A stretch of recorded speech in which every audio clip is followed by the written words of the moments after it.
welcome to the deep dive. You know, it's pretty easy to assume that certain qualities we admire, things like real integrity or amazing self-control, maybe the ability to inspire others, are just for a certain type of person. Yeah, like the big leaders, right? CEOs, famous people, Yes. ones with the title. Exactly. We think those traits belong up there. But what if those very qualities, the ones we see in formal leaders, are actually meant for, well, everyone to cultivate? Today, we're diving into Noble Christian Living, a devotional from 1 Timothy 3, and we're asking that question. Are these character traits in this ancient text just for leaders? Or do they offer a kind of blueprint for a meaningful life for anyone, no matter what you do? And that's really our mission for this deep dive. We want to unpack how this specific passage, 1 Timothy chapter 3, gives us this surprising framework. The devotional calls it noble purpose, spiritual maturity. Okay. And like you said, it goes way beyond just formal leadership roles. It offers really practical, relevant guidance for your everyday life, how you engage with the world. Okay, let's unpack this then. So our source takes us straight to 1 Timothy 3. Paul, who wrote this, he starts by saying that wanting to be an overseer, a leader in the church, is actually a noble task. Right, he affirms that desire. Yeah, and then he just dives right into these lists of qualities, first for the overseers and then for another group called deacons. And what's really fascinating here, I think, is that, these verses definitely give a sort of job description for church leaders. The devotional really hits on something crucial. They also paint this picture, a really vivid one, of what a faithful, Christ-centered life looks like for all believers, not just leaders. So it's broader than just the role itself. Much broader. It's not about just a few people being, say, above reproach or hospitable. It's tapping into this bigger idea that God is, shaping all of us, trying to help us reflect his character. It doesn't matter if you have a title. It's a universal call to grow. Okay, so let's look at those qualities for overseers then. Verses 2 to 7, Paul mentions things focusing on, personal character and how you relate to others. Right. He says above reproach, which the devotional suggests isn't about being perfect, right?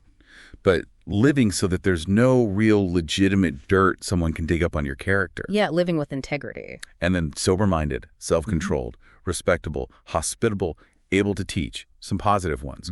Then the nots. Not a drunkard, not violent, but gentle, not quarrelsome, not a lover of money. Pretty clear standard. Very clear. But here's a bit that feels really relevant for everyone, like you were saying.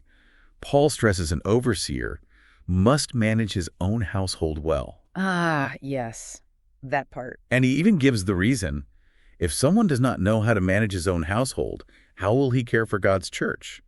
Which isn't just about kids, is it? It feels like it's about competence, self-governance in your own immediate world. Exactly. And that's what's so fascinating, I think. That idea of managing your household, it becomes this powerful metaphor for anyone. Well, it's about taking responsibility, isn't it? For your own life. Your personal space, your commitments, your finances, even your schedule, maybe your digital life. Okay, I see that. If you can show that kind of integrity and order in your personal world, that builds a foundation, right? For influence, for trustworthiness in any area. Leading a team, volunteering, just being a reliable friend. It points to this inner discipline that kind of shows up outwardly. That's a really powerful connection. Okay, so then the source moves to the deacons. These are folks serving in more practical ways, right? Hands-on service roles. Often. And Paul says they also need to be dignified, not double-tongued, which means, saying one thing here and another there. Consistent speech. Yes, integrity in word. And not addicted to much wine, not greedy for dishonest gain. Similar themes to the overseers. Very similar. Character matters across the board. They also need to hold the mystery of the faith with a clear conscience. And this is interesting. They must be tested first and prove themselves blameless before they actually serve, like a proving ground. Yeah, a period of evaluation that shows the seriousness of it. And there's even a quick note about their wives, or perhaps women serving as deacons. There's some debate there saying they should be dignified, not slanderers, sober-minded, faithful in all things. The standard applies broadly. And just like the overseers, deacons are also expected to manage their children and households well. That theme again. And this really raises an important question for all of us, doesn't it? Yeah. If these are the kinds of standards for formal roles in a community, what does that tell us about the character God wants to see in everyone? Right. Like that phrase, hold the mystery of the faith with a clear conscience. What does that even mean for everyday life? I think it means really living out your deepest beliefs, with integrity, with transparency, making sure your actions line up with what you claim to believe. Yeah. It's about authenticity. So these qualities, integrity, consistency, dignity, faithfulness, they aren't just for a church job description. They're foundational for anyone who wants to live a life that, honors God and genuinely blesses other people, impacts the world positively. Okay, here's where it gets really interesting. Connecting back to the devotional's main point, these qualities aren't about perfection, they're about direction. Yes, that's such a key phrase. It frames this whole list not as some impossible mountain to climb, but more like a compass guiding your journey. Exactly. It acknowledges we're all works in progress. And it repeats that core idea. This list isn't just for the leaders up front. It's a roadmap for all believers who actually want to grow, who are committed to becoming more like Christ day by day. And this is where it bridges right into your experience, you listening right now. The devotional pushes us with these reflection questions like, what kind of person are you becoming? That's direct. Yeah. Are you growing in integrity, humility, and love? Would others genuinely see Jesus in how you live, how you speak, how you serve? That's challenging. It is. And Yeah. it really stresses that even if you don't have a formal title, no public platform, you're still called to live a life reflecting these principles. Because your life itself, it is a testimony. It's this powerful invitation to consistent, everyday personal growth. And the source points out the outcome, the result of living this way. Verse 13 says, those who serve well gain a good standing and great confidence in the faith. Powerful outcomes. So what does that actually mean for you? How can you live with this noble purpose without a title? Is good standing just about reputation, or is confidence something deeper? Well, expanding on that, I think good standing is partly reputation, yes, how others see your consistent character.